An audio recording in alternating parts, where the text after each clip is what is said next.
Slab City was the first time I car camped out in the middle of nowhere. I'd been staying in suburban settings before then, mostly Walmarts. I really loved the quiet and solitude of being out in the desert. I had never spent time in the desert, and I didn't even think that I'd like it. I used to think, why would I want to deal with all that sand if there's no ocean involved?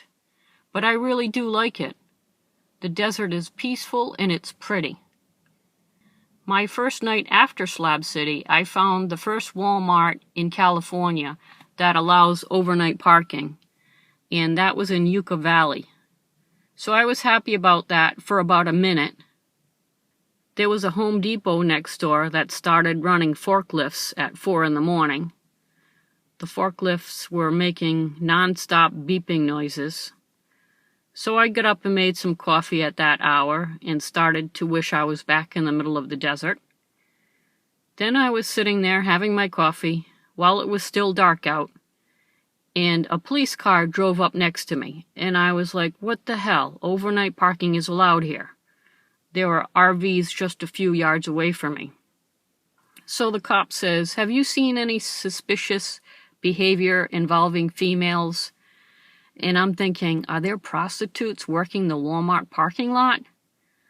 So I said, what kind of behavior? And he said, screaming and fighting. I said no, and he left me alone. But as soon as I finished my coffee, I decided I wanted to get back out to the quiet of the desert. I found BLM land in Arizona. BLM stands for Bureau of Land Management. It's government land that people are allowed to stay on. I went to the BLM office in Lake Havasu, where I am right now. I asked if I needed a permit.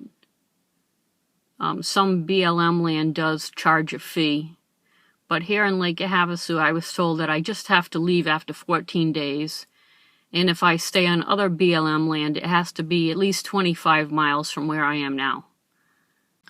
The rules on BLM land are you have to have your dog leashed, you have to pick up your own trash and bring it out.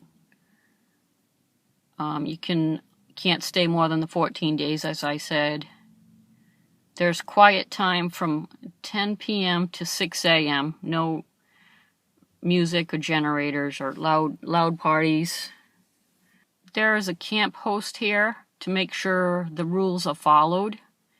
I actually prefer the sandy terrain of Slab City, but there are no flies here anyway.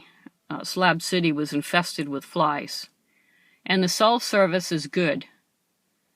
But it is difficult to drive on BLM land without four-wheel drive. I tried when I was in Idaho to drive into a national forest to car camp, but my car couldn't make it up the mountain dirt roads. But here I was able to make it in. It's kind of crowded. It might be because of an event that's happening across the highway. But it's quiet, especially at night. And I'm looking forward to getting a four-wheel drive vehicle so I can stay on public land as much as possible and get a good night's sleep all of the time.